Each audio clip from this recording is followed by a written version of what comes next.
ఆయన అదృశ్య దేవుని స్వరూపి అయి సర్వ సృష్టికి ఆది సంభూతుడై ఉన్నాడు. అలాగనే ఆదికాండం 1వ అధ్యాయం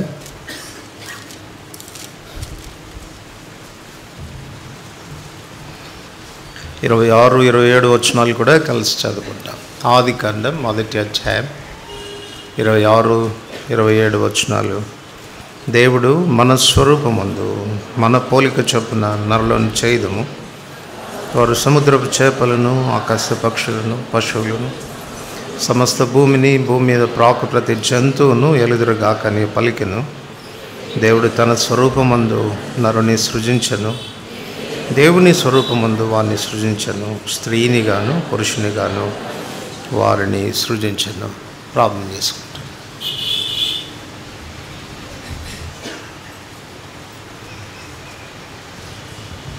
ప్రేమ కలిగిన పరలోక తండ్రి, యేసుప్రభు వారి శ్రేష్టమైన నామమున ప్రభు దినములో మరొకసారి మీ పాదముల చెంత కనపడడానికి ఇచ్చిన ఆధిక్యతను బట్టి వందనాలు చెల్లిస్తుంటున్నాం. ఈ చదువుకున్న లేఖన భాగాన్ని తిరిగి మీ చేతిలో పెట్టుకుంటుండగా మీరే విరిచి ఆస్వాదించి మాకు వడ్డించండి. ధర్మశాస్త్రంలోని ఆశ్చర్యకరమైన సంగతులు చూసినట్లు మా కన్నులు తెరవమని ప్రార్థిస్తుంటున్నాను. నేనైతే కేవలం నిష్ప్రయోజకమైన దాసుడను, బలహీనుడను, పద్దుబాట్లు కలిగిన వాడను.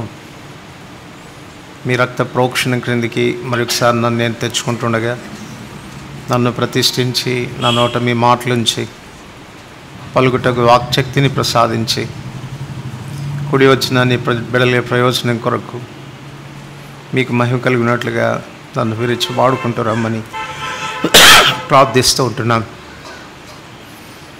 దయగల తండ్రి, తద్వారా మీ వాక్యం యొక్క వెలిగింపు పొందిన వారమై మా వ్యక్తిగతమైన జీవితాలను సరిచేసుకొని యోగ్యంగా ప్రభు కొరటిలో పాత్రలోనూ చేయవేయటానికి మీరు మమ్మల్ని సిద్ధపరచమని ప్రార్థిస్తూ ఉంటున్నాం.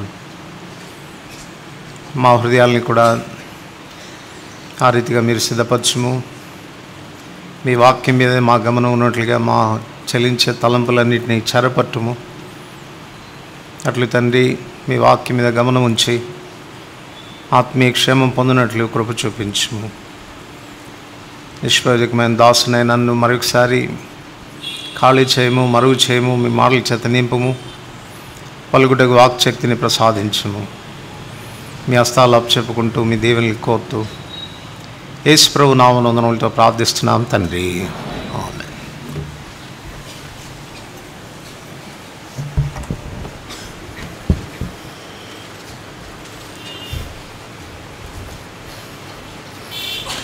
ఆదికాండం 1వ అధ్యాయం 26, 27 వచనాలు మరి ఒకసారి కలిసి చదువుకుంటాం. దేవుడు మన స్వరూపమందు మన పోలిక చొప్పున నరులను చేయుదము. సముద్రపు చేపలను, ఆకాశ పక్షులను, భూమి మీద ప్రాకు ప్రతి జంతువును ఏలుదురుగాకని పలికెను. దేవుడు తన స్వరూపమందు నరుని సృజించెను. దేవుని స్వరూపమందు వారిని సృజించెను. స్త్రీని గాను పురుషుని గాను వారిని సృజించెను. సృష్టికర్త అయిన దేవుడు సమస్తాన్ని ఆయన కలగచేసినటువంటి వాడు. మిగిలినటువంటి సృష్టికి మనకున్నటువంటి వ్యత్యాసం ఏంటంటే ఆయన మనల్ని తన పోలికలో, తన సారూప్యతలో కలగచేశాడు. ఇది మన యొక్క ఆధిక్యత, దేవుడు మనకి అనుగ్రహించినటువంటి గొప్పతనం అని కూడా చెప్పాలి. సో దేవుడు తన పోలిక మనకిచ్చాడు, తన సారూప్యతలో మనల్ని కలుగ చేసుకున్నాడు. ఏ జంతువుకి కానీ ఇతరత్ర ఏ జీవికి కానీ ఇటువంటి ఆధిక్యత లేదు. అందుచేత మనలో కనపడేటువంటి విషయాలు వాటిలో మనం చూడలేం. ఆ రీతిగా ఆలోచన చేస్తే, కొన్ని సంగతులు మనం ఆలోచన చేస్తే, దేవుడు ఆత్మస్వరూపి మనల్ని కూడా ఆ రీతిగా చేశాడు. ఆత్మ సంబంధమైన వ్యక్తులుగా ప్రభు మనల్ని చేశాడు. ఆదికాండం 2:7 మనం చదువుతాం కదా, దేవుడు నేల మంటితో నరుని నిర్మించి వాని నాసికారంధ్రంలో జీవవాయువుదగా నరుడు జీవాత్మ ఆయను అని. సో జీవించేటువంటి ఆత్మగా దేవుడు మనల్ని చేశాడు. ఎందుకు ఆ రీతిగా మనల్ని చేశాడు అనంటే, ఆత్మ ద్వారా ఆత్మస్వరూపైన దేవుని గురించిన జ్ఞానం మనం కలిగి ఉండడానికి. అందునిమిత్తం దేవుడు ఆ రీతిగా చేశాడు. 1 కొరింథీ 2వ అధ్యాయంలో మనం చదువుతాం, ప్రకృతి సంబంధి అయినటువంటి మనుషుడు ఆత్మ సంబంధమైన సంగతులను గ్రహించజాలడు, కారణం అవి అతనికి వెర్రితనంగా ఉంటాయి. ఎందుచేత ఆత్మ సంగతులు ఆత్మ ద్వారానే వివేచించవలసి ఉంటుంది.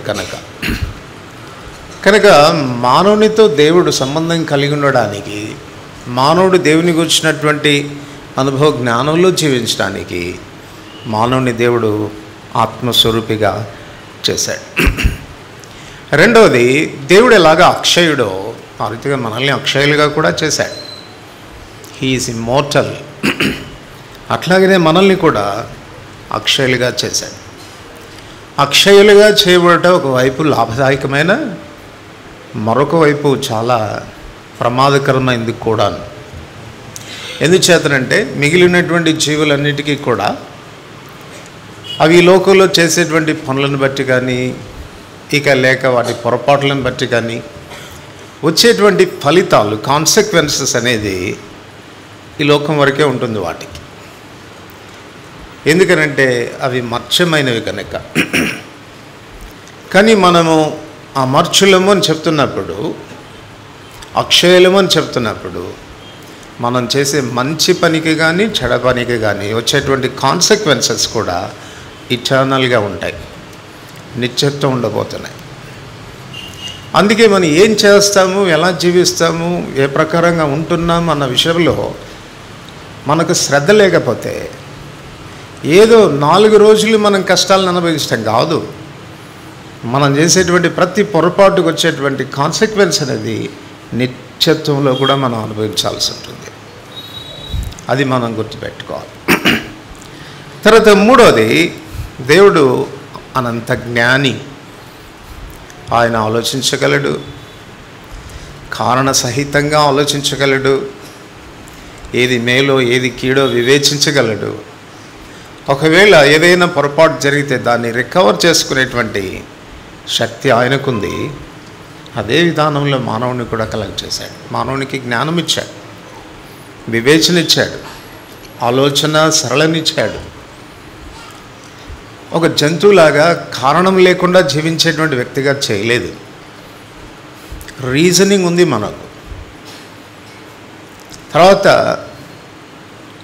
మన జీవితాల్లో మనం కోల్పోయే వాటిని తిరిగి సమకూర్చుకునేటువంటి సామర్థ్యం కూడా దేవుడు ఇచ్చాడు. తర్వాత నాలుగోదిగా మనం గమనిస్తే, మానవుని దేవుడు కలగజేసినప్పుడు బాంధవ్యాలు కలిగిన వ్యక్తిగా చేశాడు మనల్ని. మనకున్నన్ని బాంధవ్యాలు ఏ జంతువు కూడా అనుకుంటాను కదా. మనకు అమ్మ ఉంటారు, నాన్న ఉంటారు, మామ ఉంటారు, అత్త ఉంటారు, తాత ఉంటారు, అవ్వ ఉంటారు, బావలు ఉంటారు, బావమరుదులు ఉంటారు. ఈ రకంగా చెప్తూ పోతే ఎన్ని రకాలైన బాంధవ్యాలు ఉంటాయి చెప్పండి. ఒక పశువుని అడిగి చూడండి, మీ మామ ఎవరని, మీ తాత ఎవరు చెప్పు. దానికి తాత ఎవరో తెలియదు, ఆ తాతతో ఏం చేయాలో కూడా దానికి తెలియదు. ఒకవేళ తెలిసినా కూడా అది ఏమీ చేయలేదు. కానీ మానవ సంబంధమైన ప్రేమలు మనం పంచుకోవటానికి, పరస్పర ప్రేమను పంచుకోవటానికి, వాళ్ళ ద్వారా మన ద్వారా వాళ్ళు ప్రేమను రుచించేదానికి దేవుడు బాంధవ్యాలను కూడా ఇచ్చాడు. అందుకే మనం అసమానమైనటువంటి వాళ్ళు. ఐదవదిగా ఆలోచన చేస్తే, దేవుడు మనలో నైతికమైన విలువలను గుర్తించే దాని కొరకై ఒక మనస్సాక్షిని కూడా పెట్టాడు. కాన్షియన్స్ మనస్సాక్షిని పెట్టాడు. ఈ కాన్షియన్స్ ఏం చేస్తుంది చెప్పండి? ఈ మనస్సాక్షి మనల్ని ఏం చేస్తుంది అనంటే, మనం పొరపాటు చేసినప్పుడల్లా కూడా మన మీద నేరారోపణ చేయడం ప్రారంభిస్తుంది. దీన్ని బట్టి మనం గుర్తుంచుకోవాల్సినటువంటి విషయం ఏంటంటే వీఆర్ అకౌంటబుల్ టు గాడ్. నువ్వు అనుకుంటున్నావేమో నువ్వు చేసేటువంటి పొరపాట్లు కొంతకాలానికి నీవు మర్చిపోవచ్చు. నువ్వు చేసేటువంటి పొరపాట్లు ఎవరికి విరోధంగా చేసావో బహుశా వాళ్ళు కూడా మర్చిపోవచ్చు. కానీ ఎవరు మర్చిపోరు? దేవుడు కాదు, నీ మనస్సాక్షి మర్చిపోదు. తీర్పు దినాన నీ మనస్సాక్షి నీకు విరోధంగా ఆరోపించడం ప్రారంభిస్తుంది. నేను చెప్పానండి ఇది సరైనది కాదని, వద్దని కూడా చెప్పాను అని మనకు విరోధంగా ఆరోపించడం ప్రారంభిస్తుంది. అందుచేత మనం ఎప్పుడు కూడా ఈ భయంలో ఉండాలి. మన మనస్సాక్షి మనకు విరోధంగా నిలబడుతుంది అన్నటువంటి భయం మనకి ఎప్పుడైతే ఉంటుందో మనల్ని మనం జాగ్రత్త పరచుకోగలం. కనుక మానవుని కలుగ చేసినప్పుడు ఇటువంటి గుణశీలాలతో మానవుని దేవుడు కలుగ చేశాడు. అందుకే మనం దైవ స్వరూపులంగా పిలువబడుతున్నాం. ఈ విషయానికి వస్తే కేవలం రక్షించబడినటువంటి వారు మాత్రమే కాదు, లోకంలో ఉన్నటువంటి ప్రతి మనుషుడు కూడా దైవ స్వరూపం కలిగినటువంటి వాడే. చూడండి, ఆదికాండం 9వ అధ్యాయం. ఆదికాండం 9వ అధ్యాయం 6వ వచనం. నరుని రక్తమును చిందించు వాని రక్తం నరుని వల్లనే చిందింపబడును. ఏలైనగా దేవుడు తన స్వరూపమందు నరుని చేసెను. అలాగనే యాకోబు పత్రిక 3వ అధ్యాయం. యాకోబు పత్రిక 3వ అధ్యాయం 9వ వచనం. యాకోబు పత్రిక 3వ అధ్యాయం 9వ వచనం. దీనితో తండ్రి అయిన ప్రభువును స్తుతింతుము, దీనితోనే దేవుని పోలికగా పుట్టిన మనుషులను శపింతుము. సో మనుషుడు ప్రతివాడు కూడా ఎవరైనప్పటికీ కూడా ఏ స్వరూపంలో ఉన్నాడంట? దేవుని సారూప్యతలో ఉన్నాడు. అయితే ఇక్కడ గుర్తించాల్సినటువంటి విషయం ఏంటంటే ఇది దేవుని యొక్క పరిపూర్ణమైన స్వరూపం కాదు, కంప్లీట్ ఇమేజ్ కాదు. దేవుడు ఆదిలో మానవుని ఈ రీతిగా కలుగ చేశాడు, కానీ పాపం మానవుని జీవితంలో ఈ సారూప్యతను పోగొట్టింది. అందుకే ఆత్మ సంబంధం అయినటువంటి మనుషుడు ప్రకృతి సంబంధి అయిపోయాడు. దేవుని గురించినటువంటి సంగతులు ఎరగకుండా పోయినాడు. రోమిలికి రాసిన పత్రిక 1వ అధ్యాయం. రోమిలికి రాసిన పత్రిక 1వ అధ్యాయం 22-23 వచనాలు కలిసి చదువుతాను. వారి అవివేక హృదయం అంధకారమయ మాయను తాము జ్ఞానులమని చెప్పుకొనుచు బుద్ధిహీనులైరి. వారు అక్షయుడగు దేవుని మహిమను క్షయమగు మనుషులకు, పక్షులకు, చతుష్పాద జంతువులకు, పురుగులకు ప్రతిమా స్వరూపముగా మార్చిరి. దేవుడు వారికి ఆత్మనిచ్చాడు. దేని కొరకు? ఆత్మ అయినటువంటి దేవుడిని తెలుసుకోవటానికి. కానీ పాపము మానవుని జీవితంలో ఆ సారూప్యతను పోగొట్టింది. అందువలన ఆత్మ సంబంధుడైనటువంటి ఈ మనుషుడు శరీర సంబంధి అయ్యాడు, ప్రకృతి సంబంధి అయినటువంటి మనుషుడయ్యాడు. అంచేత దేవుడు ఎవరో తెలియలేదు తనకు. ఒకవైపు తన గురించి తానేమనుకుంటున్నాడంటే నేను చాలా జ్ఞానిని అని తలస్తున్నాడు. ఏ అనుమానం లేదు, మానవుని కలుగు చేసినప్పుడు జ్ఞానిగానే చేశాడు. దేవుడు అనంత జ్ఞాని, ఆ సారూప్యతను మానవునికి కూడా ఇచ్చాడు. కానీ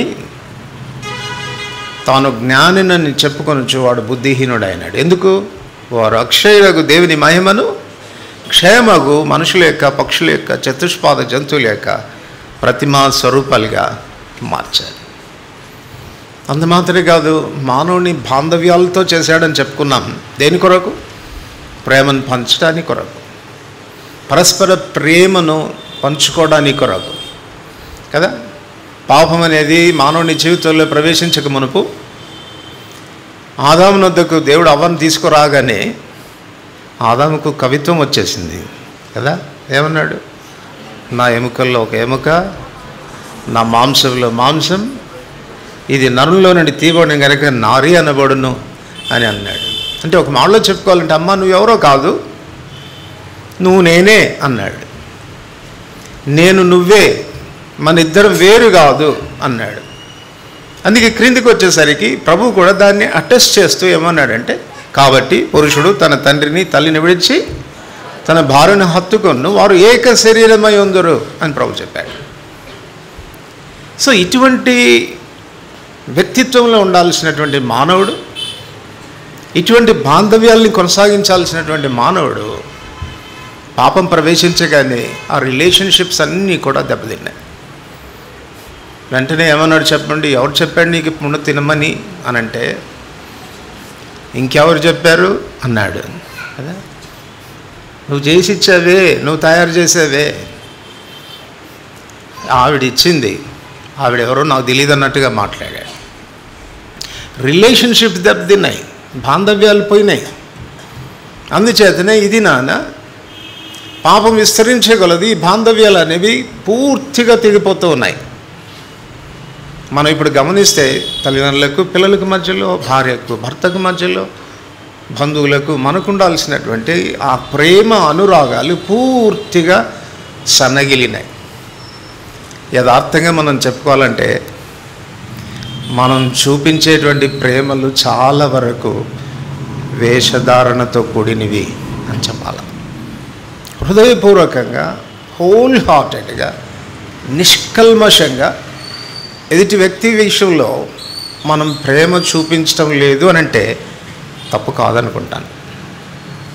కారణం మానవుని జీవితంలో ప్రవేశించినటువంటి పాపం ఈ బాంధవ్యాలని చెడగొట్టేస్తుంది. అంత మాత్రమే కాదు, మానవుని జీవితంలో ప్రవేశించినటువంటి ఈ పాపం మానవుని మనస్సాక్షిని బలహీనపరిచింది.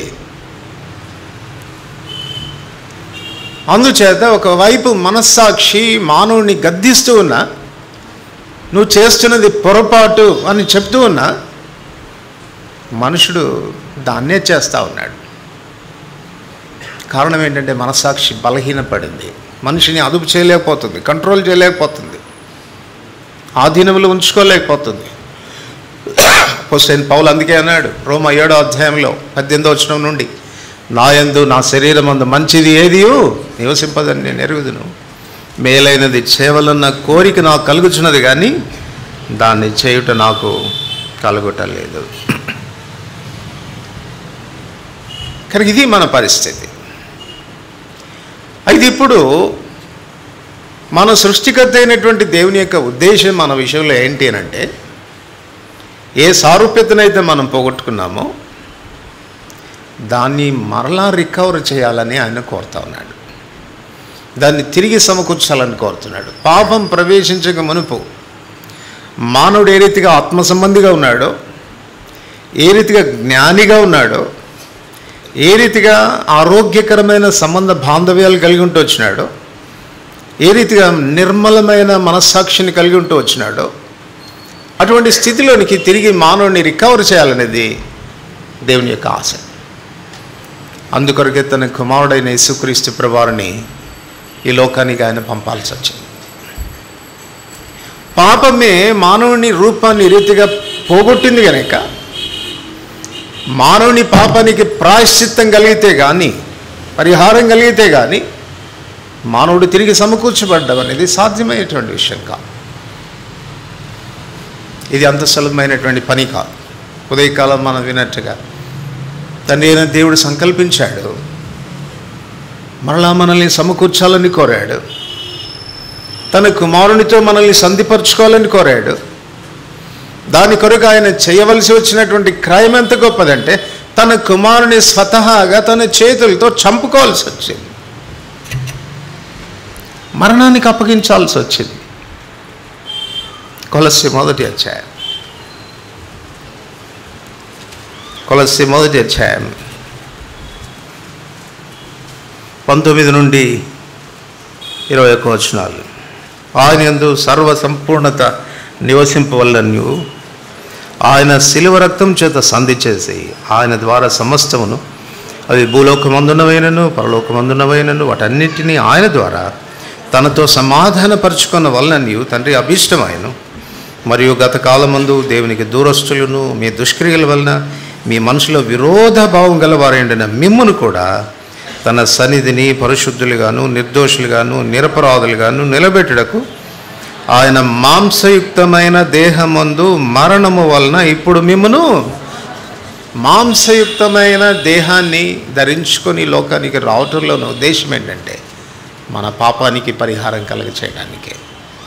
ఏ పాపమైతే దేవుడి నుంచి మనల్ని దూరపరిచిందో, ఏ పాపమైతే దైవ సారూప్యతను మనలో నుంచి పోగొట్టిందో, ఆ పాపానికి ప్రాయశ్చిత్తం చేయడానికి, పరిహారం కలుగ చేయడానికి తన కుమారుని లోకానికి పంపించాడు.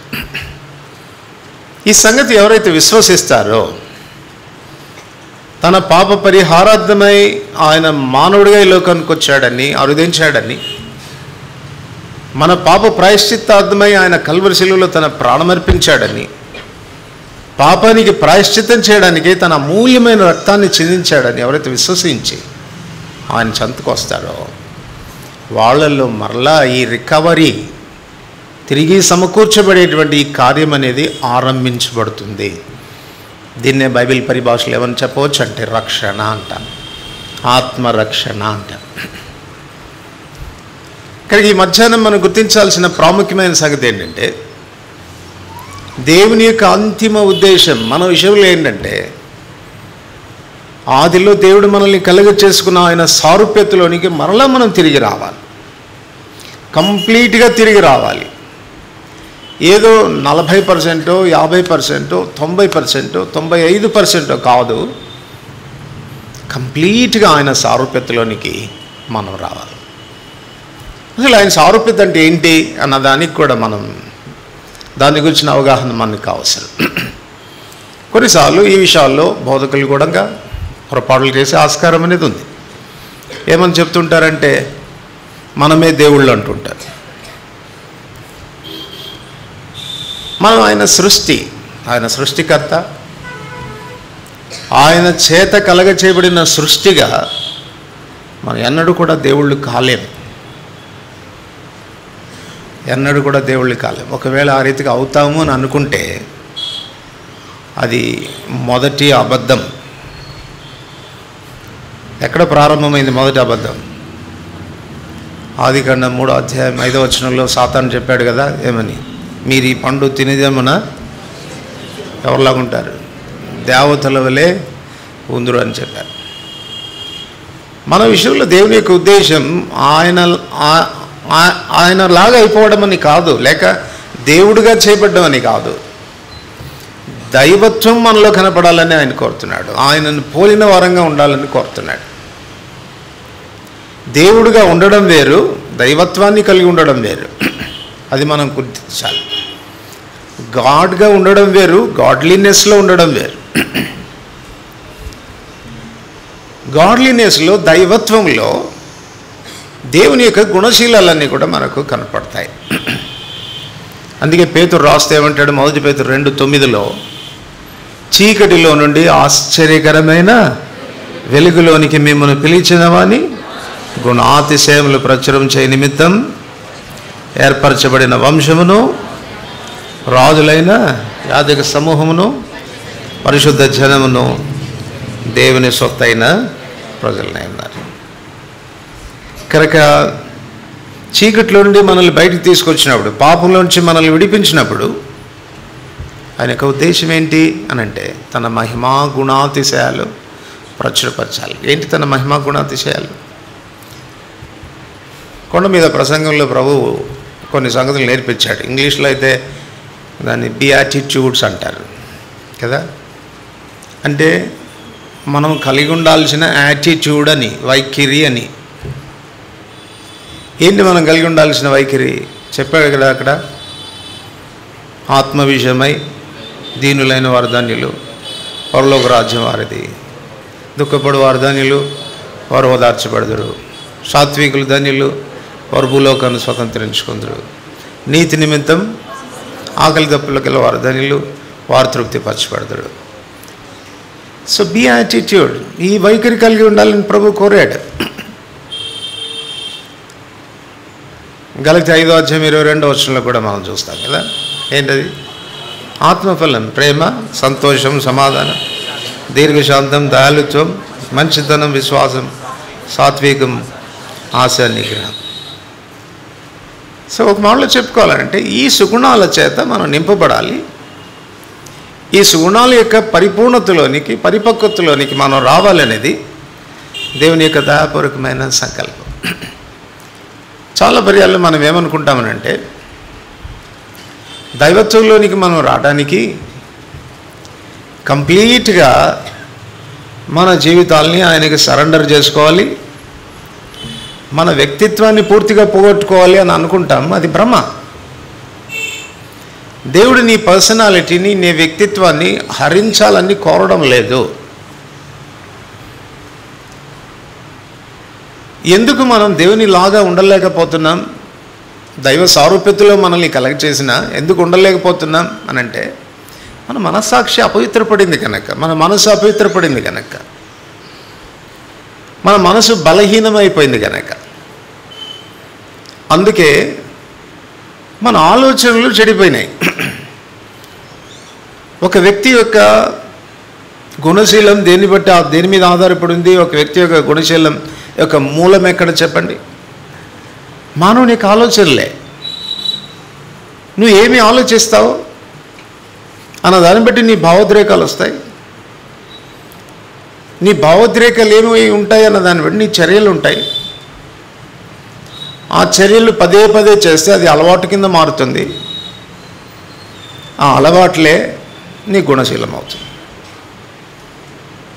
సో నీ క్యారెక్టర్ అనేది ఆరంభమయ్యేది ఆలోచనల్లో, తలంపుల్లో ప్రారంభమవుతుంది. సో మానవుని యొక్క మనసు చెడిపోయింది.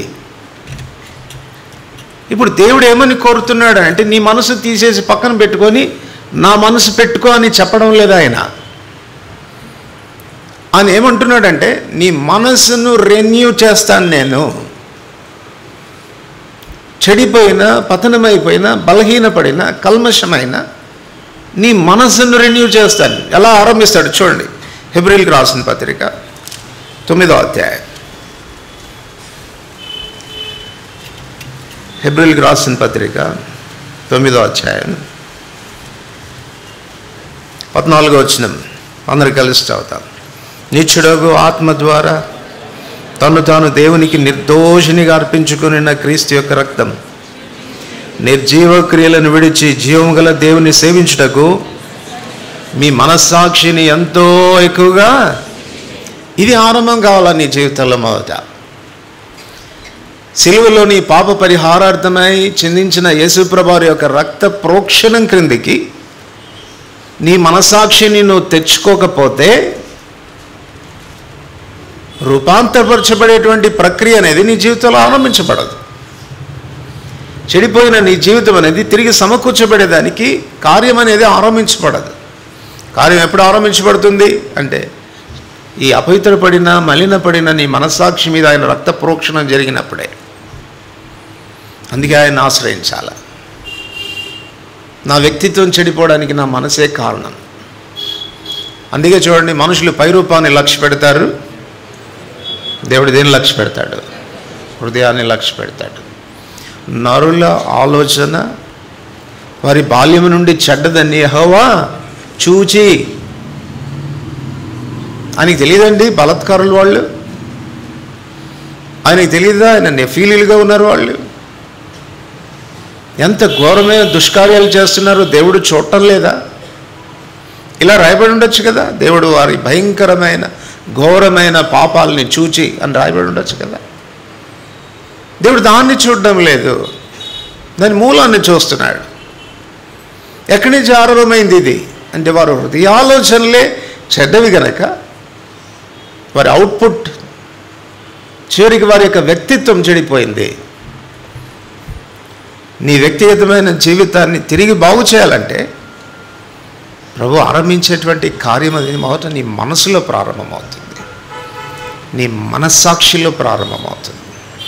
సో అందుకే ఆయన చెంతకు రావాలి. ప్రభు నన్ను కనికరించు, నా మనసును తాకు, ఆ ప్రశస్త రక్త ప్రోక్షణ క్రిందికి నా మనస్సాక్షిని తీసుకొని రా అని నువ్వు ఆయన రక్తాన్ని ఆశ్రయించకపోతే నువ్వు ఎంత ప్రయత్నం చేసినా, ఎంత అనుకరించినా, ఎంత ప్రయాసపడినా, ఎంత ఇమిటేట్ చేయడానికి ప్రయత్నించినా క్రైస్తవ జీవితం నీ జీవితంలో సాధ్యమయ్యేది కాదు. మనసు మారుట ద్వారానే సాధ్యమవుతుంది. రోమీయులకు రాసిన పత్రిక 12వ అధ్యాయం. రోమీయులకు రాసిన పత్రిక 12వ అధ్యాయం మొదటి 2 వచనాలు కలిసి చదువుకుంటాం. రోమ 12వ అధ్యాయం మొదటి 2 వచనాలు కలిసి చదువుతాం. కాబట్టి సహోదరులారా, పరిశుద్ధమును దేవునికి అనుకూలమైన సజీవ యాగంగా మీ శరీరంలో ఆయనకు సమర్పించుకునుడని దేవుని వాత్సల్యమును బట్టి మిమ్మల్ని బతిమాలుకొనుచున్నాను. ఇట్టి సేవ మీకు యుక్తమైనది. మీరు ఈ లోక మర్యాదను అనుసరింపక ఉత్తమమును అనుకూలమును సంపూర్ణమైన దేవుని చిత్తమేదో పరీక్షించి తెలుసుకున్నట్లు మీ మనసు మారి నూతన మొగటి వలన దేవునికి ప్రీతికరంగా మనం జీవించాలంటే, ఆయనకు అనుకూలమైన సేవ మనం చేయాలంటే, ఆయన కోరిన విధానంలో మన జీవితాలు ఉండాలి అని అంటే, ఎందు నిమిత్తం దేవుడు మనల్ని కలగ చేశాడో ఆ ఉద్దేశాలు మన పక్షంగా నెరవేర్చబడాలంటే మూలం మనసు మారి మనం నూతనం కావాల్సింది. నీ మనసు తీసేసి ఆయన మనసు పెట్టాడు, కానీ చెడిపోయిన నీ మనసుని ఆయన ఏం చేస్తాడు? ట్రాన్స్ఫార్మ్ చేస్తాడు, రూపాంతరపరుస్తాడు, నూతన పరుస్తాడు. అందుకొరకు మనం చేయాల్సినటువంటి పని ఏంటి అంటే, మనల్ని మనం అప్పగించుకోవాలి. ఎలా అప్పగించుకోవాలా? సజీవ యాగంగా మీ శరీరంలో ఆయనకు సమర్పించుకునని మిమ్మల్ని బతిమాలుచున్నాను అని చెప్పాడు. కనుక సజీవ యాగంగా ఆయన కొరకు మన జీవితాలు ఎప్పుడైతే అర్పించుకుంటామో ప్రభువు మన జీవితాల్లో కార్యం చేయడం ప్రారంభిస్తాడు. ఈ రూపాంతరపరచబడేటువంటి ప్రక్రియ ఎలా ప్రారంభమవుతుంది అనంటే, చూడండి, ఎఫెసీయులకు రాసిన పత్రిక 4వ అధ్యాయం. ఎఫెసీయులకు రాసిన పత్రిక 4వ అధ్యాయం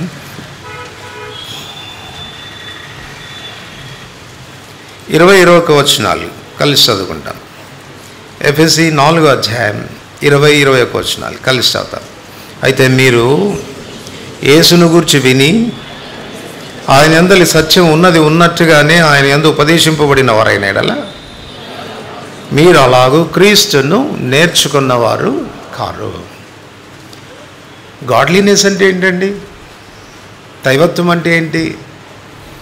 నేను ఇంతకు మునిపే చెప్పాను, మనలో దైవత్వం యొక్క గుణశీలాలు కనపడుతూ ఉన్నా కంప్లీట్గా పరిపూర్ణమైనటువంటి దైవత్వం మనలో లేదు. అందుకే దేవుడు తన కుమారుడు పంపాడు. 2 కారణాలు బట్టి పంపాడు. ఒక కారణం ఏంటంటే, ఏ పాపమైతే మనలో ఉన్న దైవత్వాన్ని పాడు చేసిందో దానికి పరిహారం చేయడానికి పంపాడు. రెండవది, ఆ దైవత్వం యొక్క సంపూర్ణత ఏంటో చూపించడానికి కూడా పంపాడు. అందుకే మనం కొలసీ 1:15లో చదువుకున్నాం. ఏమని? ఆయన అదృశ్యుడైన దేవుని స్వరూపి. దేవుడు అదృశ్యుడు, కనబడాడు. ఒకవేళ కనబడితే ఎలా ఉంటాడు అని అంటే యేసుక్రీస్తులాగా ఉంటాడు. అందుకే కొలసీ 2:9లో ఏం రాశాడు? దైవత్వం యొక్క సర్వ పరిపూర్ణత శరీరంగా క్రీస్తునందు నివసించింది. హెబ్రీ 1వ అధ్యాయం 3వ వచనంలో కూడా మనం చదువుతాం. ఆయన దేవుని మహిమ యొక్క తేజస్సును, ఆయన తత్వం యొక్క మూర్తిమంతం. సో కంప్లీట్ దైవత్వం అనేది యేసుప్రభువులో కనపడింది. అందుకే యోహాను రాస్తే ఏమంటాడు చెప్పండి? 1వ అధ్యాయం 1వ వచనంలో, ఆది యందు వాక్యం ఉండెను, వాక్యం దేవుని యొద్ద ఉండెను, వాక్యమే దేవుడై ఉండెను. 14వ వచనం, ఆ వాక్యం శరీరధారి అయి కృపాసత్య సంపూర్ణుడిగా మన మధ్య నివసించాను. 18వ వచనం, ఎవడును ఎప్పుడు దేవుని చూడలేదు, తండ్రి రొమ్మున ఉన్న అద్వితీయ కుమారుడే ఆయనను బయలు. దేవుడు అంటే ఎలా ఉంటాడో, దైవత్వం యొక్క సంపూర్ణత ఏంటో, పరిపూర్ణత ఏంటో చూపించడానికి వచ్చినటువంటి వాడు క్రీస్తు ప్రభువారు. ఒకసారి రికవరీ పని అనేది, ఆయన రక్త ప్రోక్షణ క్రిందికి మన మనస్సాక్షిని తెచ్చుకున్న తర్వాత ఈ దైవత్వం యొక్క సంపూర్ణతలోనికి మనం నడిపించబడ్డానికి కార్యం ప్రారంభించబడుతుంది. అంత మాత్రం చేత నువ్వు సంపూర్ణుడు కావు. ఇది చాలా లాంగ్ ప్రాసెస్. ఇది చాలా స్లో ప్రాసెస్ కూడా.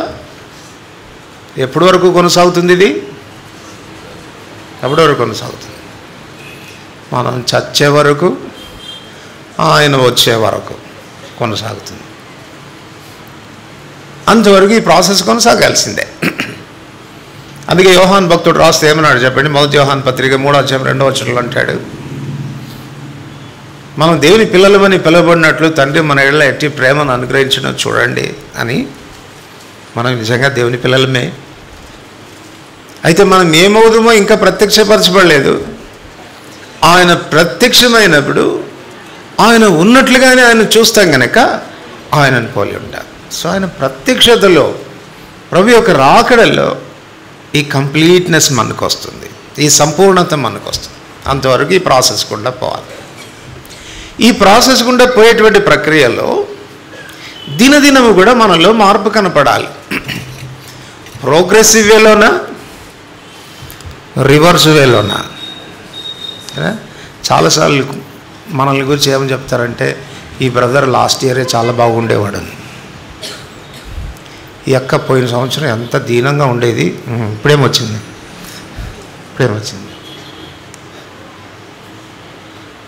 అంటే సంవత్సరాలు గడిచే కొలది ప్రోగ్రెసివ్ వేలో మనం మార్పు చెందాలి. అందుకొరకే దేవుడు తన ఆత్మను మనకు ప్రసాదించాడు.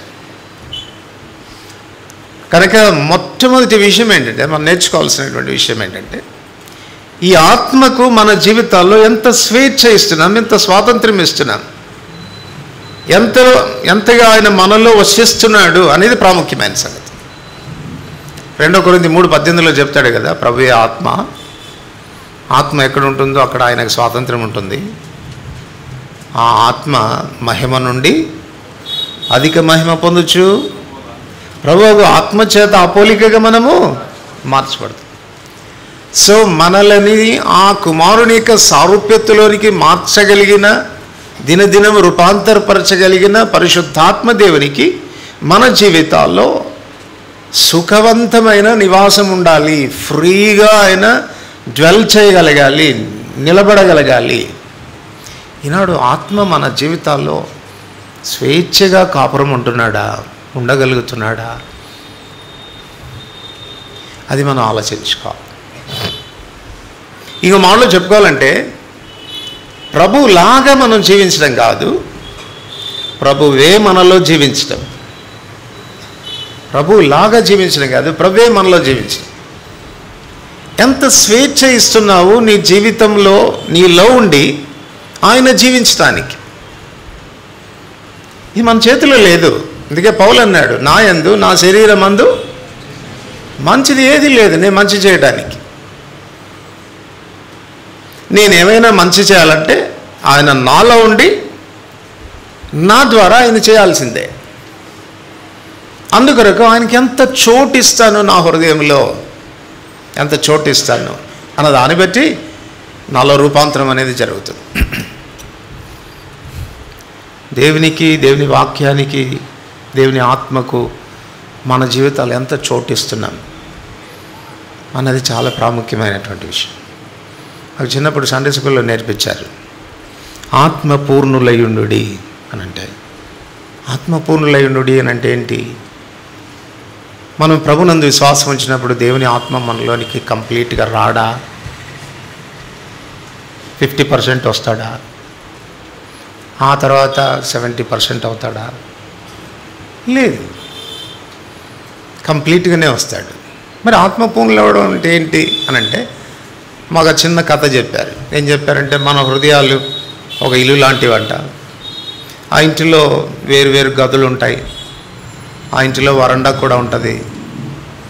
అపరిచితమైన వ్యక్తులు మన ఇంట్లోకి వస్తే ఎక్కడికి ఆహ్వానిస్తాం చెప్పండి? నేరుగా బెడ్రూమ్లోకి తీసుకెళ్ళిపోతామా? లేదు, వాళ్ళని ఆ వరండాలో నిలబెడతాం, కూర్చోబెడతాం. అవసరమైతే స్నాక్స్, టీ కూడా ఇస్తాం, కానీ లోపల రాని.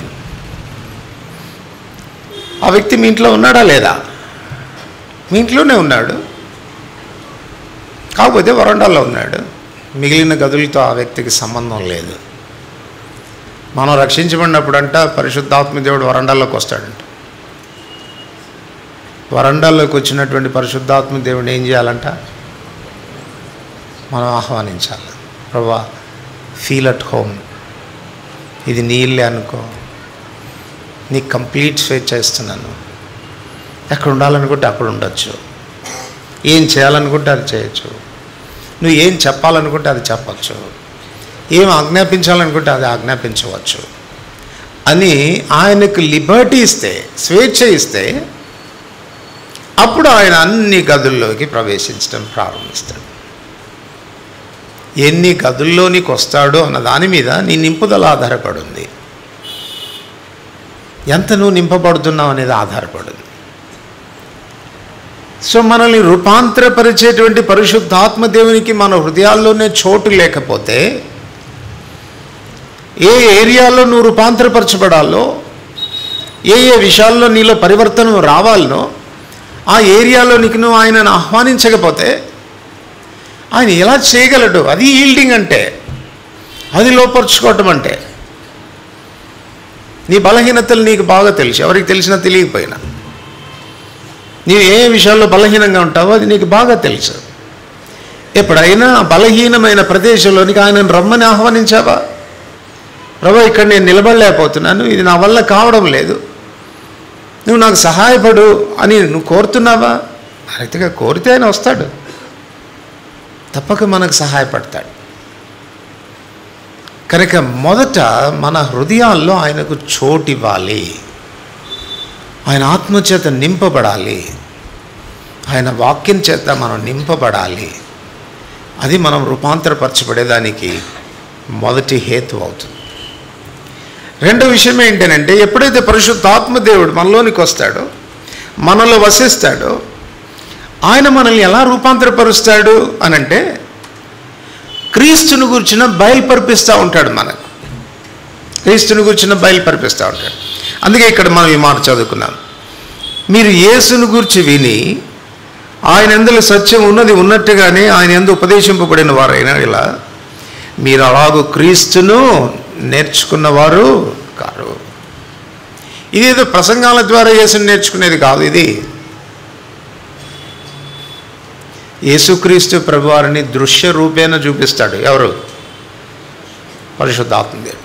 చూడండి, మనం ఏదైనా ఒక విషయం జరిగించాల్సి వచ్చినప్పుడు, ఒకవేళ సమృద్ధిగా పరిశుద్ధాత్మ దేవుడు మనలో వసిస్తే ఆయన చేసే పని ఏంటంటే, ఈ పరిస్థితుల్లో యేసు ప్రభు అయితే ఇలా చేస్తాడు, మరి నువ్వు ఎలా చేయాలనుకుంటున్నావు? ఒకవేళ ఎవరన్నా మనకు విరోధంగా తిరుగుబాటు చేశారు, ఆ తిరుగుబాటు చేసినప్పుడు యేసు ప్రభు అయితే ఇలా ప్రతిస్పందించేవాడు, నువ్వు ఎలా చేయాలనుకుంటున్నావు? ఒకవేళ అన్యాయం జరిగితే యేసు ప్రభు ఎలా స్పందించేవాడు చూపిస్తాడు పరిశుద్ధాత్మదేవుడు. మనం ఆ రీతిగా ఆయనను పోలి నడుచుకోవడానికి ఆయన సారూప్యత మనకు కనపడేటట్టుగా చేస్తాడు. మీరు చెప్పండి, యేసుప్రభు లాగానే స్పందిస్తున్నామా మనం? మనలో ఎవరన్నా ఏదన్నా మాట అన్నప్పుడు, మనకు విరోధంగా మాట్లాడినప్పుడు, మనకు కీడు చేసినప్పుడు యేసుప్రభు లాగానే స్పందిస్తున్నామా? కొండ మీద ప్రసంగంలో అదే కదా ప్రభు నేర్పించాడు. ఏమని? ఎవడన్నా మిమ్మల్ని కుడి చెంప మీద కొడితే మీరు 4 చెంపలు వాయించండి అని. అవునా?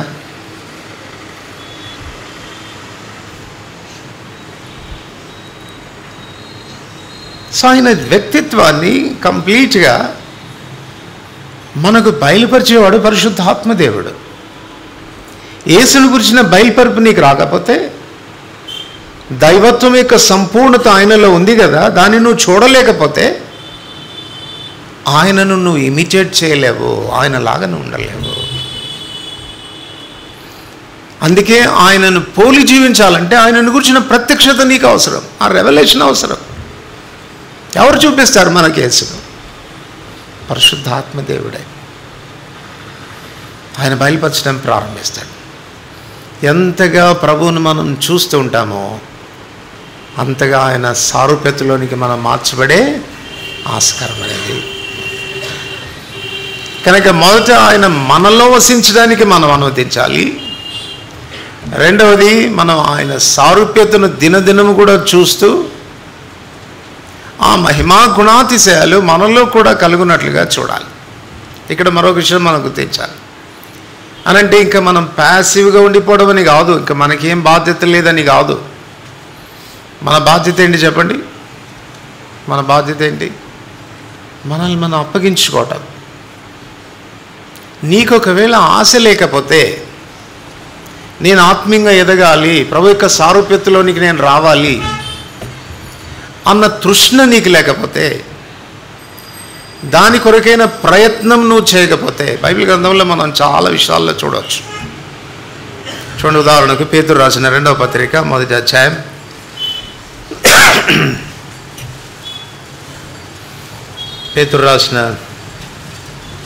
2వ పత్రిక 1వ అధ్యాయం 5వ వచనం అందరు కలిసి చదువుతాం.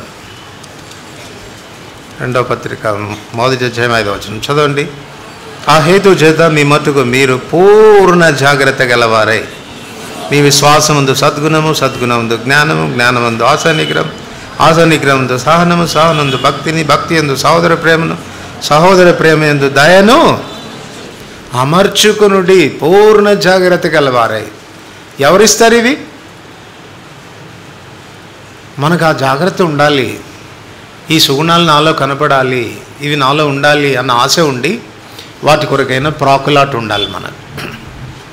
ప్రభా, నేను చాలా దీర్ఘశాంతం కలిగిన వాడుగా ఉండాలి అన్న ఆశే నీకు లేకపోతే నీవెంత మాత్రం నువ్వు దీర్ఘశాంతుడిగా ఉండలేవు. అట్లా దీర్ఘశాంతంగా ఉండేదాని కొరకు మనం ప్రయత్నం కూడా చేయాలి. పరిశుద్ధాత్మదేవుడు ఎప్పుడు సహాయపడతాడు మనకంటే, ఇనిషియేషన్ అనేది మన దగ్గర నుంచి ఉండాలి, ఆరంభం మన దగ్గర నుంచి ఉండాలి. ఇప్పుడు ఉదాహరణకు యెహోషువ యోర్దాను నదిని దాటాడు. ఎలా దాటాడు? ఎర్ర సముద్రం దాటడానికి యోర్దాను నది దాటడానికి ఉన్న వ్యత్యాసం ఏంటి? ఎర్ర సముద్రం ఏమో దేవుడు పాయలు చేసి ఆ రాత్రంతా తూర్పు గాలి పంపించి ఆరిన నేల కనపడేటట్టు చేసి కాన్ఫిడెన్స్ వచ్చిన తర్వాత దాటారు వాళ్ళు. అమ్మో, సముద్రం ఇంకా మా మీదకి రాదు, పర్వాలేదు, మేము దాటొచ్చాను. కానీ యోర్దాను ఆ రీతిగా కాదు. యాజకుల పాదాలు అవి భయంకరంగా పైనుంచి పురులిపారుతున్నటువంటి సమయంలో విశ్వాసంతో వాళ్ళు అడుగు పెడితే అప్పుడు పాయలైంది. నీ జీవితంలో కూడా చాలా పర్యాలు ఏమనుకుంటామంటే, అమ్మో, ఇంత షార్ట్ టెంపర్డ్ అయిన నేను అంత శాంత గుణంగా ఉండడం ఇట్ ఈస్ ఇంపాసిబుల్. యోర్దాను నది పాయలవుతుందా అన్నంతగా ఉంటుంది. కానీ ఏం చేయాలి నువ్వు? నీకు మొదట ఆశ ఉండాలి, తర్వాత నీకు ఫెయిత్ ఉండాలి. ఫెయిత్ మాత్రమే సరిపోదు. విశ్వాసం ఒంటిదిగా ఉంటే, క్రియ లేకపోతే అది మృతమైంది. కనుక నీ ఫెయిత్ని అనుసరించి నీ యాక్షన్ కూడా ఉండాలి. ప్రయత్నం చేయాలి. అప్పుడు పరిశుద్ధాత్మదేవుడు మనకు ఆ శక్తిని ప్రసాదిస్తాడు. యథార్థంగా చెప్పండి, ఇక్కడ కూర్చున్న వాళ్ళలో ఎంతమందికి యేసు ప్రభులాగా నేను ఉండాలని ఆశ కలిగిన వాళ్ళు ఎంతమంది ఉన్నారు? మనం ఏమనుకుంటామంటే ఇదంతా వల్ల పడేది కాదనుకుంటాం. ఏదో ప్రసంగాలు చేసుకోవడానికి, చెప్పుకోవడానికి పనికి వస్తుందేమో కానీ నిజ జీవితంలో సాధ్యమయ్యేది కాదు అన్నటువంటి అభిప్రాయం మనకు. అందుకే దాని కొరకైన ఆశ మనలో ఉండదు, దాని కొరకైన ప్రయత్నం కూడా మనలో ఉండదు.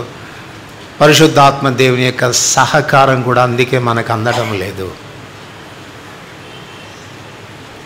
మనం రూపాంతరపరచబడ్డానికి అది చాలా చాలా ప్రాముఖ్యమైనటువంటి విషయం. పరిశుద్ధాత్మదేవుడు తప్పక నీకు శక్తిని ఇస్తాడు.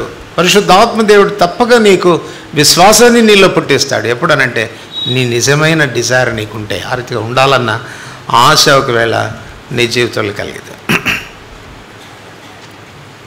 పరిశుద్ధాత్మ దేవుని చేత మన జీవితాలని రూపాంతరపరచడానికి దేవుడు ప్రాముఖ్యంగా ఒక 3 సంగతులు మన జీవితాల్లో వాడతాడు.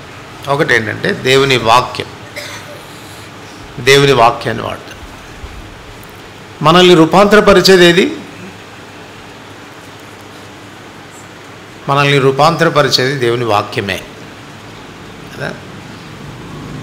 మన జీవితాలని రూపాంతరపరిచేది, తన కుమారునిక సారూప్యతలోనికి మనల్ని తీసుకుని వచ్చేది ఏది? దేవుని వాక్యమే. సో దేవుని వాక్యాన్ని వాడతాడు. ఎందుకంటే దేవుని వాక్యములోనే సత్యం అనేది ఉంది కదా. యోహాను సువార్త 17:17 మనం ఏం చదువుతాం? సత్యమందు వారిని ప్రతిష్ఠ చేయము, నీ వాక్యమే సత్యం. ఇప్పుడు దేవుడు తన వాక్యాన్ని వాడతాడు, ఆ సత్యాన్ని కూర్చుని వెలిగింపిస్తాడు. అంత మాత్రాన సరిపోదు, మనకు ఒక బాధ్యత ఉంది. సత్యాన్ని గురించి వెలిగింపించిన తర్వాత దాన్ని అప్లై చేసుకోవాల్సిన బాధ్యత ఎవరిది? ఇప్పుడు మనకు తల నిండా వాక్యం ఉంది, ఏ అనుమానం లేదు కదా. మిమ్మల్ని వదిలిపెట్టి ప్రసంగం చేయమంటే నాకంటే బాగా చేస్తారనుకుంటాను. అన్ని వాక్యాలు చెప్తారు మీరు, నాకేం అనుమానం లేదు మీ విషయం. కానీ సత్యం ఎరుగుట ఒక ఎత్తు, సత్యాన్ని జీవితానికి అన్వయించుకోవటం మరొక ఎత్తు. అందుకే ప్రభు చెప్తూ వచ్చాడు వాళ్ళతో, సత్యము మిమ్మును స్వతంత్రులుగా చేస్తుంది, ఆ పాపము నుంచి మిమ్మల్ని విడిపిస్తుంది. కోల్పోయినటువంటి ఆ దైవత్వం తిరిగి ఆ సత్యమే మీలోనికి తీసుకుని వస్తుంది. సత్యమే మనల్ని ప్రతిష్ఠిస్తుంది. అందుకే దేవుడు వాక్యాన్ని వాడుకుంటాడు. పరిశుద్ధాత్మ దేవుడు నిన్ను రూపాంతరపరచడానికి ప్రాథమికంగా దేవుని వాక్య సత్యాన్ని వినియోగిస్తాడు కనుక నీ హృదయంలో ఏముండాలా? వాక్యం ఉండాలి.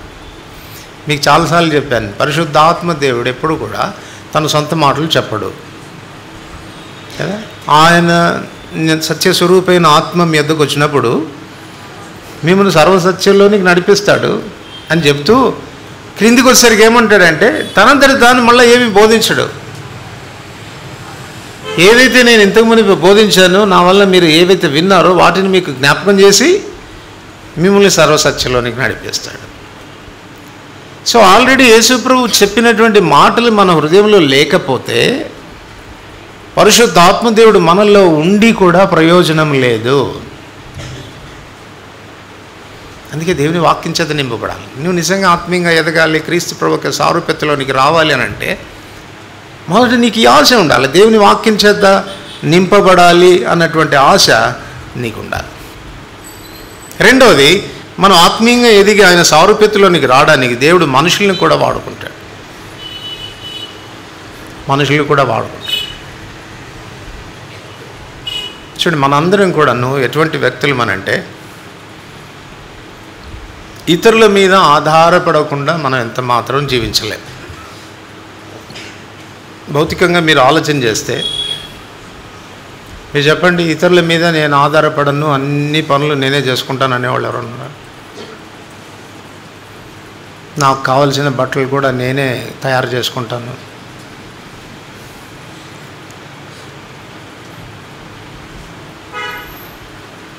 అన్నీ నేనే చేసుకుంటాను అనేవాళ్ళు ఎవరైనా ఉన్నారా? ఇంటర్ డిపెండెంట్ కదా, మనం ఒకళ్ళ మీద ఒకళ్ళు ఆధారపడతాం. తద్వారానే సమిష్టిగా కలిసి మనం ఏమవుతాం? ఎదగడం ప్రారంభిస్తాం. ఆత్మీయంగా కూడా అది ఎంత వాస్తవమైంది. కొంతమంది ఎలా ఉంటారంటే టచ్ మీ నాట్ అన్నట్టు ఉంటారు. ఇంకా కొంతమంది ఎట్లుంటారంటే అత్తిపత్తి ఆకులా ఉంటారు. అత్తిపత్తి ఆకు అంటే టచ్ మీ నాట్ కదా, ముట్టుకుంటే ముడిచిపోతారు. అమ్మో, వాళ్ళు ఎంత గర్వంగా చెప్పుకుంటారంటే ఆ విషయం ఏమంటారంటే, మేము మందిరానికి వస్తాం కానీ అండి ఎవరితో మేము సంబంధాలు పెట్టుకోమండి, అది ఏదో గొప్ప అన్నట్టు. ఎవరితో నువ్వు సంబంధాలు పెట్టుకోకపోతే ఆత్మీయమైన ఎదుగుదల రాదు నీకు, పరస్పర క్షేమాభివృద్ధి నీకు కలగదు. ఎఫెసీ 4 రాస్తాడు కదా, సర్వ శరీరం ఆ శిరస్సు ఆధీనంలో ఉండి ప్రతి అవయవం తన తన పరిమాణం చొప్పున పనిచేయుచుండగా ప్రతి కీలు వల్ల కలిగిన బలం చేత అతకబడి ప్రేమ యందు తనకు క్షమాభివృద్ధి కలగజేసుకుంటుంది. అదే 1 కొరింథీ 12 రాస్తాడు, మీరందరూ శరీరంలోని అవయవాలు వేరు వేరు అవయవాలే, కానీ మీరందరూ కలిపితే ఒకటే. మీరు చెప్పండి, ఎక్కువ తింటే ఏది ఎదుగుతుంది? నోర, చెవ్య, కళ్ళ, ఏది ఎదుగుతుంది? అన్నీ సమిష్టిగా కలిసి ఎదుగుతాయి. సో మన గ్రోత్ అనేది ఇండిపెండెంట్గా లేదు, అది గుర్తించాలి. ఇంటర్డిపెండెంట్, ఒకళ్ళ మీద మనం ఒకళ్ళు ఆధారపడడం ద్వారా, ఒకరికొకరు దోహదపడడం ద్వారా మనం కలిసి ఎదగడం ప్రారంభిస్తాం. అట్లాంటప్పుడు ఫెలోషిప్ యొక్క, సహవాసం యొక్క ప్రాముఖ్యత ఎంత గొప్పదో అర్థం చేసుకో. నేనేదో ఊరికి అలాగా వచ్చి కనపడిపోతూ ఉంటాను తోకచుక్కలాగా అని అనుకుంటే నీకు నీవు నష్టం చేసుకుంటున్నావు, అది గుర్తుంచుకోవాలి. ఆత్మీయమైనటువంటి ఎదుగుదల రాదు. ఒకసారి నీ వెనకటి చరిత్రను నువ్వు ఆలోచించుకొని చూస్తే, క్రైస్తవ జీవితంలో నువ్వు ఆత్మీయంగా ఎదగడానికి కానీ, సరిపడడానికి కానీ, పురుకొల్పు పొందడానికి కానీ, ప్రోత్సహించబడ్డానికి కానీ, ఆదరించబడ్డానికి కానీ ఎంతమంది వ్యక్తులను వాడుకొని ఉంటాడు నీ జీవితంలో. ఒకవేళ ఆ సహోదరుడే ఆ దినాన నాకు తటస్థపడి నన్ను ఆదరించి ఉండకపోతే నేనేమై ఉండేవాడిను? ఒకవేళ ఆ సహోదరి ఆ దినాన తటస్థపడి నన్ను ధైర్యపరిచి ఉండకపోతే అంత కృంగిపోయేదాన్ని. ఎన్నిసార్లు ప్రభు మనుషుల్ని వాడుకోలేదు నీ జీవితంలో.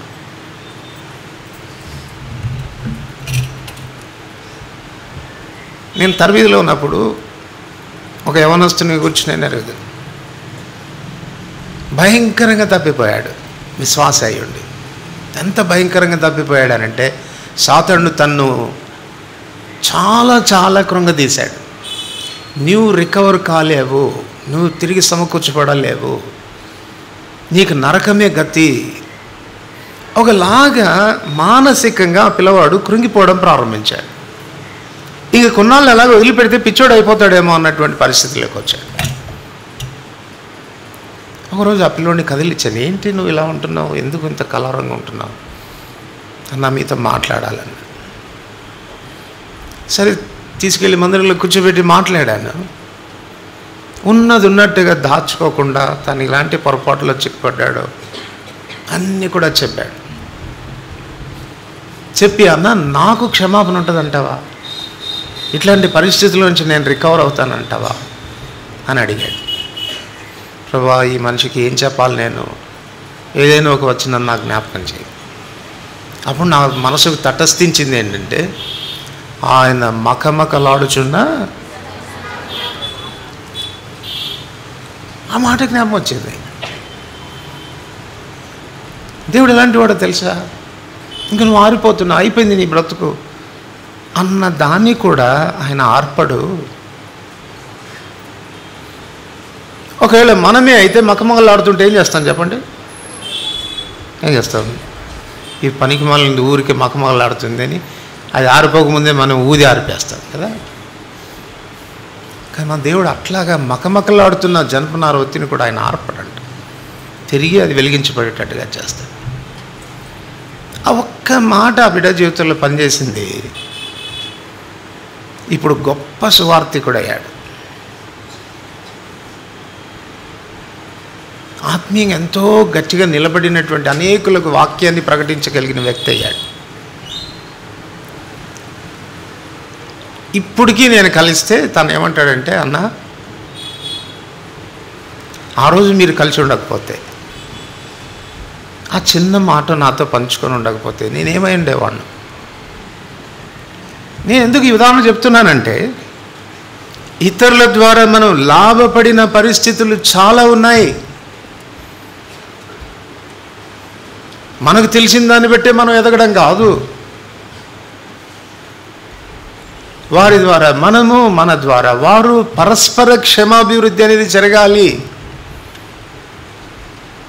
ఫెలోషిప్ లేకపోతే, ఆ వ్యక్తి ఎవరో నీకు లేకపోతే, ఆ వ్యక్తితో నీకు అసలు పరిచయమే లేకపోతే, ఆ వ్యక్తితో ఎన్నడూ నువ్వు కలుసుకోవడమే జరగకపోతే ఎలా జరుగుతుంది చెప్పు క్షమాభివృద్ధి? సో అందుకే మన తోటి సహోదరి సహోదరులతో మన రిలేషన్షిప్ని ఇంటాక్ట్గా ఉంచుకోవాలి, అది మెయింటైన్ చేయాలి. తద్వారానే మనం వారి ద్వారా మనం మేల్పొందాం. ఆ చిన్నది నయమాన్ని బాగు చేసింది అదండి. నయమాను యొక్క కుష్ఠరోగాన్ని చూచింది. తనతో డైరెక్ట్గా మాట్లాడడానికి ధైర్యం లేదు, వెళ్ళింది. తన భార్యతో చెప్పింది, అమ్మా నా యజమానుడు మా ఊరిలో ఒక ప్రవక్తున్నాడు, ఆయన దగ్గర ఉంటే ఎంత బాగుండును, మా యజమానుడు బాగుపడతాడు అనిపిస్తుంది నాకు. ఒకవేళ ఆ చిన్నదే ఆ దినాన వారి ఇంటిలో ఉండకపోతే నయమాను బాగుపడడానికి ఆస్కారం లేదు. ఎవరిని ఎలాగా మన ఆత్మీయ క్షేమం కొరకు వాడుకుంటాడో తెలియదు. అందుకొరకు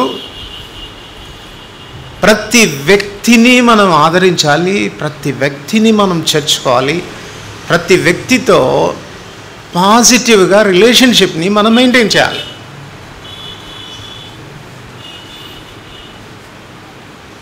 నా చిన్నతనంలో నేను ఎరుగుదును. మేము కర్నూలులో ఉన్నప్పుడు అరవిందం గారు మాకు గాడ్ సరెంట్గా ఉండేవారు. ఒక ప్రాంతంలో ఉన్నటువంటి విశ్వాసులందరూ కూడా కలిసి కుటుంబాలుగా తల్లులు పిల్లలు అందరూ కలిసి గుంపులుగా పోయేవాళ్ళం బైబిల్ స్టడీకి, ప్రార్థన కూడికకి. పెద్దోళ్ళు మాట్లాడుకునేవాళ్ళు, పిల్లలు మాట్లాడుకునేవాళ్ళం. ఆ సంతోషం ఎంత గొప్పగా ఉండేదో చెప్పడానికి లేదు. ఈ దినాన మన సహవాసాలు ఎట్లున్నాయో చెప్పండి. ఎవరెప్పుడు వస్తారో తెలీదు, ఎవరెప్పుడు పోతారో తెలీదు. ఆ గంటగాన కొడితే పిల్లలు బారిపోతారు చూసారా? స్కూల్లో గంటగాన కొట్టగానే కేకలు వేసుకుంటా, అబ్బా బందీలుగా పెట్టారా ఇంతసేపు, 2 గంటల సేపు ఆ కూర్చోబెట్టేది అన్నటువంటి దృక్పథంతో వదిలిపెట్టగానే ఎవరితో కూడా పలకరించకుండా ప్రైజులాడు చెప్పకుండా మన దారి మనమే అన్నట్టు పార్వది. ఎట్లా కలుగుతుంది పరస్పర క్షమాభివృద్ధి? గుర్తుపెట్టుకో, ఇతరుల ద్వారా నువ్వు ఎంత మేలు పొందాలనో ఇతరులకు కూడా నువ్వు కాంట్రిబ్యూట్ చేయాల్సిన బాధ్యత నీ మీద ఉంది. నీ లైఫ్ ద్వారా ఎవరన్నా ఒక్కళ్ళన్నా మేలు పొందారా, ఒక్కళ్ళన్నా క్షేమాభివృద్ధి పొందారా, ఒక్కళ్ళన్నా ఆదరించబడ్డారా, ఒక్కళ్ళన్నా ధైర్యపరచబడ్డారా, ఒక్కళ్ళన్నా సమకూర్చబడ్డారా? ప్రభు ప్రజల్ని వాడుకుంటాడు మనం క్షేమాభివృద్ధిలోనికి రావడానికి. అందుకే వాళ్ళతో మనకున్న రిలేషన్షిప్ని ఆరోగ్యకరంగా కొనసాగించడం అనేది అవసరం. మూడవది, ఆయన వాడుకునేటువంటిది మన జీవితాల్లో ఎదురయ్యేటువంటి సర్కమ్స్టాన్సెస్ని కూడా వాడుకుంటాడు, పరిస్థితుల్ని వాడుకుంటాడు. ఎందుకు వాడుకుంటాడు? పరిస్థితులు ఏమని చెప్పుకోవచ్చు అనంటే, పరిస్థితులు మనకు ప్రాక్టికల్స్ అని చెప్పుకోవచ్చు. మనం ఆత్మీయంగా ఎదగడం అంటే ఏమనుకున్నాం చెప్పండి? ఆత్మీయంగా ఎదగడం అంటే ఏమనుకున్నాం? క్రీస్తు సారూప్యత అంటే ఏమనుకున్నాం? ప్రేమించడం క్రీస్తు సారూప్యత కదా. ఇప్పుడు మరి ప్రాక్టికల్స్లో ఇది ప్రేమ చూపించాలంటే ఏం రావాలి చెప్పండి? ఏ పరిస్థితి రావాలి? ఎవడో అక్కరలో ఉన్నాడు మనకు ఎదురుపడాలా, అవసరతులో ఉన్నాడు ఎదురుపడాలా, రోగగ్రస్తుడైన వాడు ఎదురుపడాలా, ఇబ్బందుల్లో ఉన్నవాడు తటస్థించాలా. అప్పుడే కదా నువ్వు చూపేది ప్రేమ. ప్రేమను ఎక్సర్సైజ్ చేయాలంటే ఎప్పుడు చూపిస్తాం మనం? కదా ఆడు దొంగల చేతిలో చీకి కొర ప్రాణంతో పడి ఉంటే ఒకడు వచ్చాడంట, చూచి చక్కగా వెళ్ళిపోయాడు. ఆ సర్కమ్స్టాన్స్ దేని కొరకు ఉపయోగించుకోవాల్సింది? ఆ వ్యక్తి మీద తనకి ఎంత ప్రేమ ఉందో అన్న విషయాన్ని రుజువుపరుచుకోవడానికి దేవుడు ఆ సర్కమ్స్టాన్స్ని ఏర్పాటు చేశాడు. బైపాస్ అయిపోతున్నాం కదా మనం, ఆ పరిస్థితులు తప్పించుకొని పోతున్నాం కదా. ఎలా ఉంటామనంటే అసలు నాకు ఏం కనపడలేదు ఇది అన్నట్టుగా పోతాం మనం. హైదరాబాద్లో అంజన్ అంటారు, అంజన్ కొడుతున్నాడు వాడు. అంజన్ కొడుతున్నాడంటే చూసి చూడనట్టు పోతున్నాడు అని.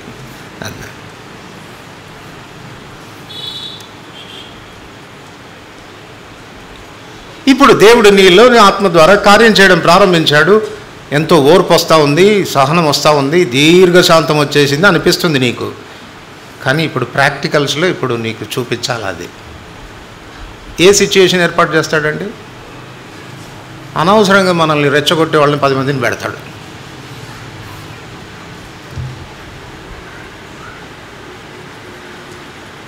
ఇప్పుడు ఆ సర్కమ్స్టాన్సెస్ని నువ్వు దేనికి వాడుకోవాలి? ప్రాక్టికల్స్లో ఫెయిల్ అవ్వాలా, పాస్ అవ్వాలా? నాకు చాలా నాలెడ్జ్ వచ్చింది, అంతా తెలిసిపోయింది అన్నావుగా, ఆయన సారూప్యతలోనికి వచ్చేసాను అన్నావు కదా. ఇప్పుడు ఆ సిచ్యువేషన్ని నీ దీర్ఘశాంతాన్ని కనపరిచేదాని కొరకు వాడుకోవాలి. Prove your self. ఊరికే జ్ఞానం వస్తే కాదు. అందుచేత ప్రభు పరిస్థితులు మన జీవితాల చుట్టూ అనుమతిస్తాయి. నమ్ము, అది దేవుడు క్రియేట్ చేసినటువంటి పరిస్థితి అని. ఊరికే రాదు మన జీవితాల్లో. చాలా పర్యాలు మన జీవితాలు ఇలాంటి ప్రతికూలమైన పరిస్థితులు ఏర్పడుతున్నప్పుడు మనం ఏమనుకుంటూ ఉంటామంటే, అసలు ఎందుకు దేవుడు నాకు జీవితంలో ఇట్లాంటివి తీసుకొస్తాడు? ఎంత ఫెయిత్ఫుల్గా ఉంటాను నేను, ఎంత నమ్మకంగా ఉంటాను, ఎంత క్రమంగా పోతాను. నాలాగా భక్తిగా ఉండేవాళ్ళు అసలు ఎవరైనా ఉన్నారా? ఇంత ఫెయిత్ఫుల్గా ఉండేవాళ్ళు ఎవరైనా ఉన్నారా? నాకే ఏంటండి ఇట్లాంటి పరిస్థితులు అని అంటే, నీకే వచ్చేది మరి. ప్రాక్టికల్స్లో నిన్ను రుజువుపరచడానికి, నువ్వు ప్రూవ్ చేసుకోవడానికి వాటిని నీ జీవితంలో అనుమతిస్తాడు ప్రభు. How you are going to respond, ఎలా ప్రతిస్పందిస్తావు? యేసయ్యలాగా ప్రతిస్పందిస్తావా? ఆయన దూషింపబడి బదులు దూషింపలేదు, ఆయన బెదిరించబడి ఆయన బెదిరించలేదు. న్యాయంగా తను తాను తీర్పు తీర్చే దేవునికి అప్పగించుకున్నాడు. ఎన్నిసార్లండి మనం ప్రాక్టికల్స్లో ఫెయిల్ అవుతున్నాం చెప్పండి? మన జ్ఞానం లేకనా? సత్యం తెలియకనా? మనకు ఎలా ప్రతిస్పందించాలో మనకు జ్ఞానం లేకనా? ఎందుకు ఫెయిల్ అవుతున్నాం అని అంటే, పరిశుద్ధాత్మ దేవుడికి మనం చోటు ఇవ్వడం లేదు.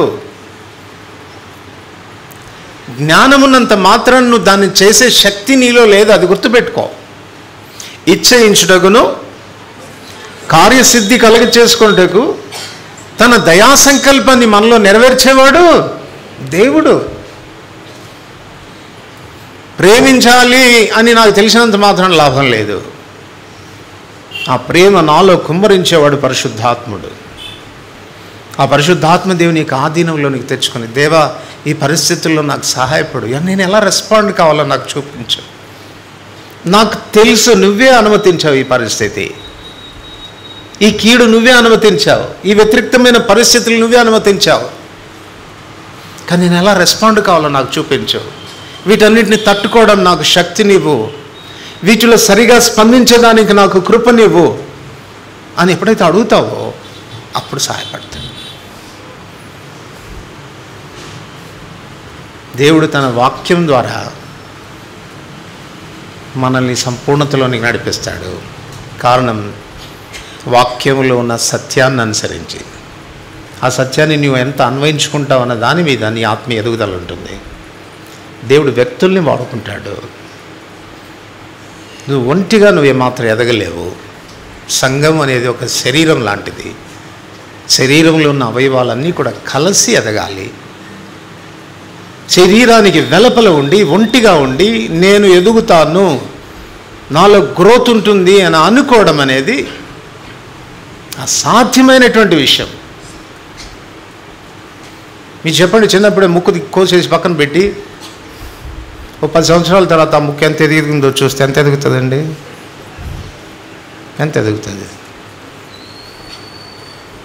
కొళ్ళిపోతుంది, అవునా? అదే ఒకవేళ శరీరంలోనే ఉండి అటాచ్ అయి ఉంటే, మిగిలిన అవయవాలతో కలిసి ఉంటే, సంవత్సరాలు గడిచే కొలది ప్రపోర్షనేట్గా అది కూడా ఎదగడం ప్రారంభిస్తుంది. అది సహవాసం ఉన్న రాశి.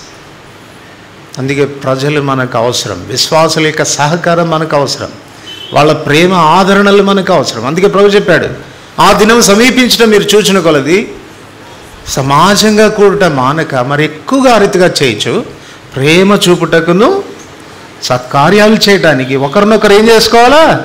పురుకొల్పుకోవాలి. తద్వారానే మనం కలిసి సమిష్టిగా ఎదుగుతాం. మూడవదిగా, ప్రభు మన జీవితాలు అనుమతించే ప్రతి పరిస్థితి కూడా మనము క్రీస్తు ప్రభు వారి యొక్క ఆ గుణశీలాన్ని అభ్యాసం చేయడానికి ప్రభు అనుమతించే పరిస్థితిగా తీసుకోవాలి. అనుకూలమైన పరిస్థితి అయినా ప్రతికూలమైన పరిస్థితి అయినా ఆ పరిస్థితుల నడమ యేసుప్రభు అయితే ఎలా ప్రతిస్పందించేవాడు, అలాగా నేను ప్రతిస్పందిస్తున్నానా లేదా చూసుకోవాలి. అవకాశాలని కాలు రాచుకోవద్దు. అవకాశాలు చాలా అమూల్యమైనవి. మరలా రావు. నువ్వు అనుకున్నప్పుడల్లా రావు. మీరు ఎవరి దగ్గరికన్నా పోయి నన్ను కాసేపు తిట్టరాదంటే తిట్టరు. వాళ్ళు తిట్టాలంటే కూడా వాళ్ళకి కోపం రావాలి కదా. సో అట్లాంటి పరిస్థితుల్ని ప్రభువే క్రియేట్ చేస్తాడు. అది చేసినప్పుడు మాత్రం నువ్వు దాన్ని సొమ్ము చేసుకోవాలి, ఎన్కాష్ చేసుకోవాలా, వాడుకోవాలా, సరైన విధానంలో వాడుకోవాలా, సరైన విధానంలో ప్రతిస్పందించాలా. అది నువ్వు ఆత్మీయంగా ఎదిగేదానికి దోహదపడుతుంది. ప్రార్థన చేసుకో.